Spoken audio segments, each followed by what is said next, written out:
यॉहन सुसमाचार 5वा अध्याय पहिल्या वचनापासून तर 14व्या वचनापर्यंत आपण पाहूया.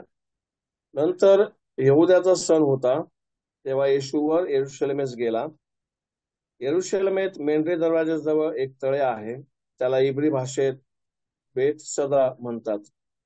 त्याच्याजवळ 5 पडव्या आहेत, त्यामध्ये रोगी, आंधळे, लंगडे, लुळे यांचा मोठा समुदाय पडलेला असे.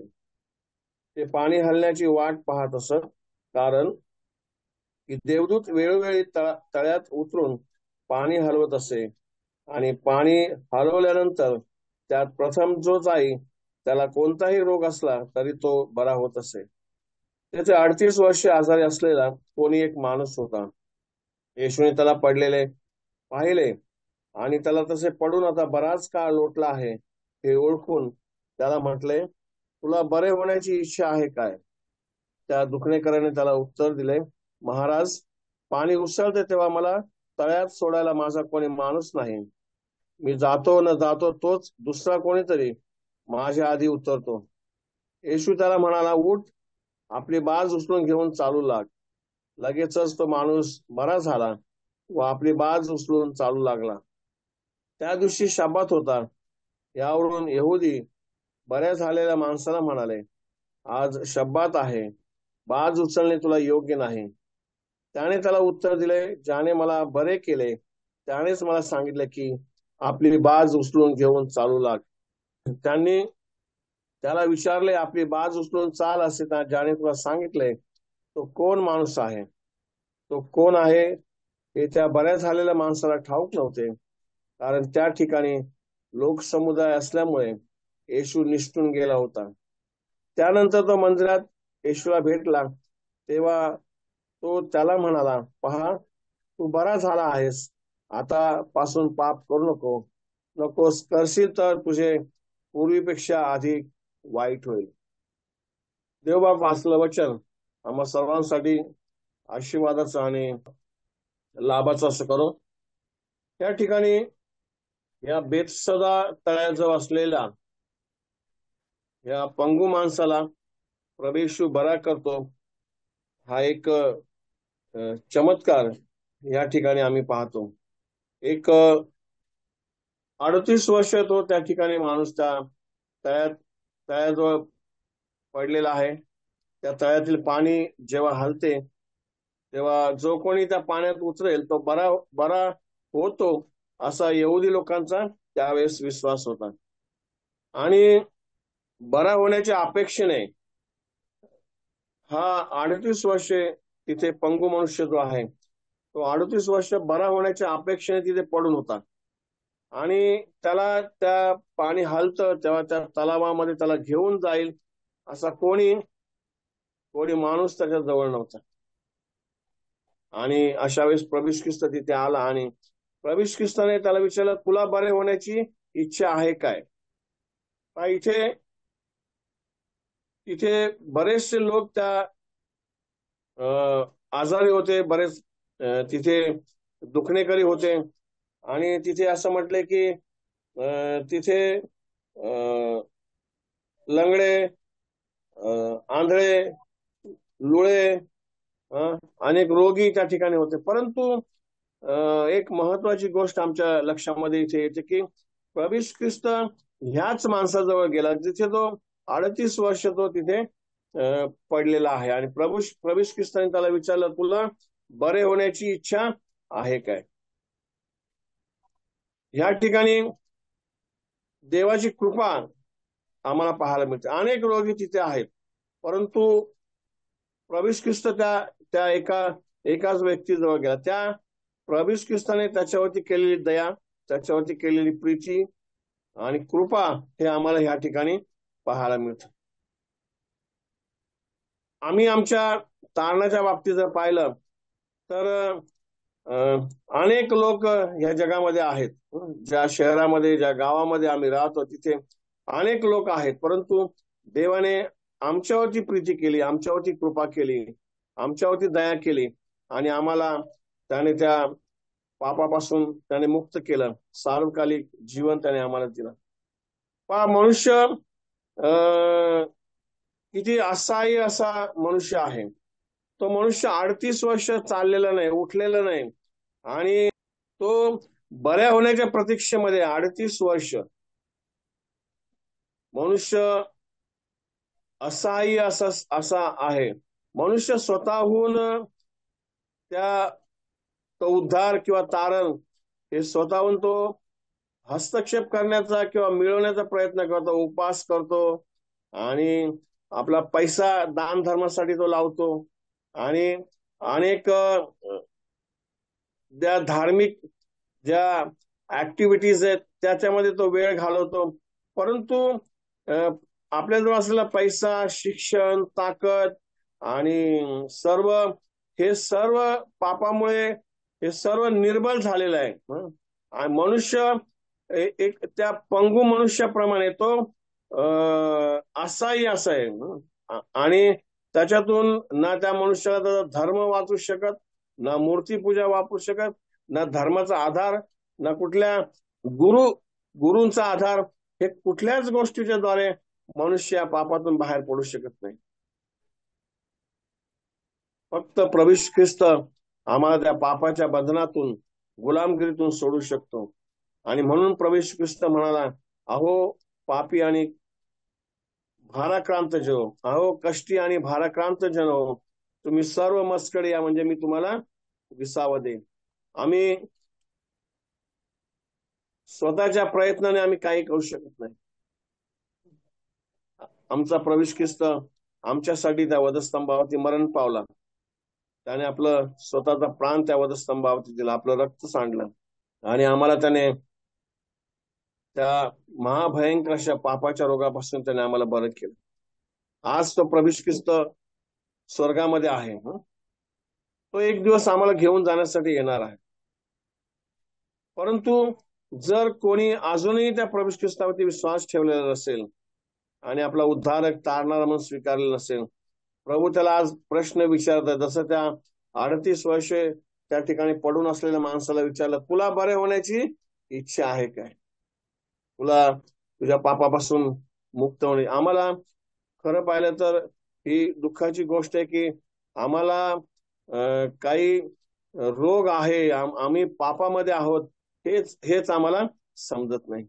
तिथे तो तो त्या रोगी माणसाला प्रभू ख्रिस्त म्हणतो की 8व्या वचनामध्ये येशू त्याला म्हणाला, उठ, आपली बाज उचलून घेऊन चालू लाग.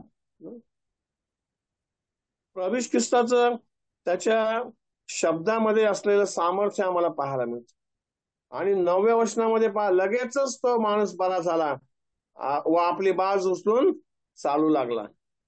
प्रभू ख्रिस्त म्हणाला, उठ, आपली बाज उचलून चालू लाग. आणि तिथे तिथे म्हटलं लगेचच तो माणूस बरा झाला आणि आपली बाज उचलून चालू. हे सर्व जी सृष्टीची निर्मिती जी आहे, सूर्य, चंद्र, तारे, सर्व जीवसृष्टी, प्रकाश, हे सर्व एका शब्दाच्या द्वारे देवाने सर्व सृष्टी निर्माण केली. सर्व विश्व त्याने निर्माण केलं, आणि त्या विश्वाचा आधार असा आमचा प्रभू ख्रिस्त आहे. त्याच्या शब्दामध्ये सामर्थ्य आहे. तो प्रभू ख्रिस्त, त्याच्या वचनामध्ये सामर्थ्य आहे. एका पापी माणसाला जो नरकाच्या वाटेवर आहे त्याला स्वर्गाकडे घेऊन जाण्याचं सामर्थ्य आमच्या प्रभूच्या शब्दामध्ये आहे, वचनामध्ये आहे. आणि तो निर्माण करता देव जो बाप, देव जो पुत्र, देव जो पवित्र आत्मा, जो पवित्र देव, तो आज आमच्यामध्ये वास करतोय, आमच्यामध्ये तो निवास करतो, आमच्या आतमध्ये तो आहे. किती देवाची कृपा आमच्यावरती आहे की आम्ही आमच्यामध्ये प्रभू ख्रिस्ताने निवास करावा, आमच्यामध्ये त्याने राहावं. एवढा पवित्र देव, पण त्या पवित्र देवाने प्रभू ख्रिस्तामध्ये त्याने आम्हाला नीतिमान ठरवलं, आम्हाला देवाचं त्याचं नीतिमत्व त्याने आम्हाला दिलं. आणि आज तो प्रभू ख्रिस्त आमच्यामध्ये वास करतो, आमच्यामध्ये निवास करतो. आणि म्हणून तो आमच्यामध्ये निवास करत असल्यामुळे, तो आमच्यामध्ये वस्ती करत असल्यामुळे, तशा प्रकारचं जीवन ह्या जगामध्ये राहत असताना आमचं असावं, पवित्र शुद्ध असं जीवन आमचं असावं. त्या माणसाचा विश्वास पहा, तो त्याने प्रभू ख्रिस्त म्हणाला, उठ, आपली बाज उचल. त्याने लगेच आपली बाज घेतली आणि तो चालू लागला. आता इथे आम्हाला हे कळलं नाही की त्याने विश्वास ठेवल्यावर उठला की उठल्यावर विश्वास ठेवला. त्याने त्या प्रभू ख्रिस्तावरती विश्वास ठेवला, त्याच्या शब्दावरती विश्वास ठेवला. आम्ही तारणाच्या वेळेस आम्ही प्रभू ख्रिस्तावरती विश्वास ठेवला, त्याला तारणारा म्हणून आम्ही स्वीकारलं, पश्चाताप केला. पण तो विश्वास पुढे आम्ही प्रॅक्टिकल लाईफ आमचं जीवन जगत असताना तो विश्वास आम्हाला कधी कधी कमी पडताना दिसतो. विश्वास ठेवल्यावर बरा झाला की बरा झाल्यावर विश्वास ठेवला सांगणं आम्हाला कठीण आहे. पण तो उठला. तो असं म्हणाला नाही की मी आता तू सांगतोस म्हणून मी उठण्याचा प्रयत्न करतो, असं नाही. तो लगेच तात्काळ उठला. परमेश्वर आपल्या इच्छेने, आपल्या कृपेने तो आम्हाला बरं करतो, तारतो. जसं आमचा शारीरिक जन्म आहे ना, तो आमच्या हातामध्ये नाही, तसं आत्मिक जन्म पण आमच्या हातामध्ये नाही. प्रभू ख्रिस्त त्या निकोदेमसला म्हणाला की नव्याने जन्म झाल्यापासून तुला स्वर्गाचं राज्य पाहता येणार नाही. शारीरिक जन्म आमच्या हातात नाही, तसं नवीन जन्म देखील आमच्या हातात नाही. नवीन जन्मासाठी पवित्र आत्म्याचं कार्य आमच्यामध्ये व्हावं लागतं. आणि ही देवाची कृपा आहे की त्या पवित्र आत्म्याचं कार्य आमच्या जीवनामध्ये झालं, आमच्या अंतःकरणामध्ये झालं, आणि त्याने आम्हाला नवीन जीवन दिलं, सार्वकालिक जीवन दिलं. तो आमचा प्रभू ख्रिस्त, जो सर्व अनंत काल असणारा असा आमचा देव, अनंत कालापासून अनंत कालापर्यंत आहे, तो आमच्यामध्ये आज निवास करतो. त्या माणसाचं आज्ञापालन बघा, आहे ना. त्याने प्रभू ख्रिस्ताने सांगितलं आपली बाज उचल आणि चालू लाग. त्याने लगेच काय केलं? आज्ञापालन केलं. तारणामध्ये विश्वासाबरोबर काय पाहिजे? आज्ञापालन पाहिजे. नुसतं विश्वास ठेवून उपयोग नाही, त्याच्याबरोबर आज्ञापालन देखील आमच्या जीवनामध्ये असायला पाहिजे. आज्ञापालनामुळे फार फार आमच्या जीवनामध्ये बदल होतो, आमचं जीवन बदलून जातं, आम्हाला अनेक आशीर्वाद आमच्या जीवनामध्ये. अब्रामाला देवाने पाचारण केलं, त्याला बोलावलं, आणि देवाने त्याला बोलावलं आणि अब्रामाने त्याच्यावरती विश्वास ठेवला आणि त्याचं काय केलं? आज्ञापालन केलं. त्या आज्ञापालनाचा फायदा असा झाला बघा. एक वचन वाचूया, उत्पत्तीचं पुस्तक 17वा अध्याय